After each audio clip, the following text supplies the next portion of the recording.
Is there an evolutionary reason for shame? Yeah, probably. Keeps us from danger, right? Shame likely developed to keep us in line with group norms. Sure. And the pain of shame warned our ancestors that they were at risk of being kicked out of the tribe, Right. which would have meant death back in the day. Right. Yeah, back in the day, it was probably more useful than it is now when we're just not as in danger. Shame is incredibly powerful. It is a universal emotion. Shame is embedded in almost all of our mental conditions that people seek help for. Shame is a painful feeling that our entire self is fundamentally flawed. And you can see why shame is endemic in addiction, in mental illness, generational trauma. Shame says, I am bad. The instinct is to try to hide that. Shame, like all other emotions, isn't good or bad. Sure. It is a signal to you from your brain that something's going on.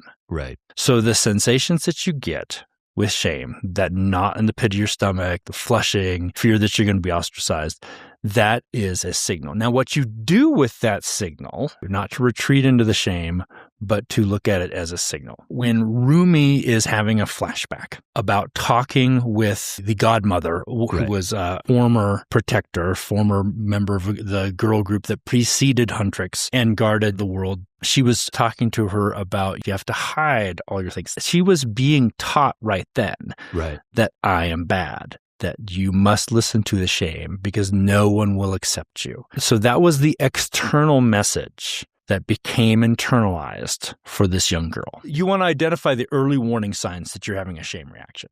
Okay, so identify the feelings of shame. These are the physical sensations of shame that act as early warning signs to move from emotional reaction to logical awareness. Yeah, the feelings, even the sensations, the body sensations, maybe you get flushed, maybe you have this urge to hunch your shoulders. There we go. We did hunch your shoulders. Yep. Another thing you want to do is give yourself a self-compassion break, okay? Combat the I am bad narrative by acknowledging your pain and treating yourself with the same kindness that you would offer a friend. Okay. Easier said than done. I have this conversation constantly with my wife. She will do things for a friend and then not let that friend do those same things for her. You deserve it. Me? Oh, no, I couldn't possibly. Just kidding, road me. I'm a 34 short, please. See you in a couple weeks, girls. Bye, Bobby. Sweetie, you feel good when you help your friend. Let your friend have that same feeling and help you. And it's like, no, I don't want to be a burden to my friends. And it's like, it's not actually a burden. It's fun to be there for a person. This is one of the things that I have struggled with the most in my journey in mental health and depression is I am always there for everybody else.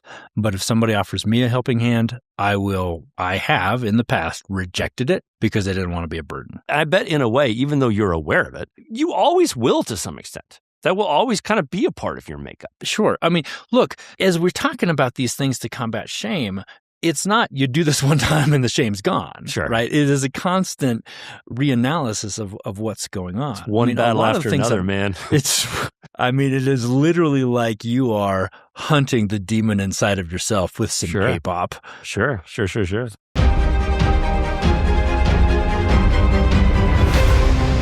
I want you to hit me as hard as you can.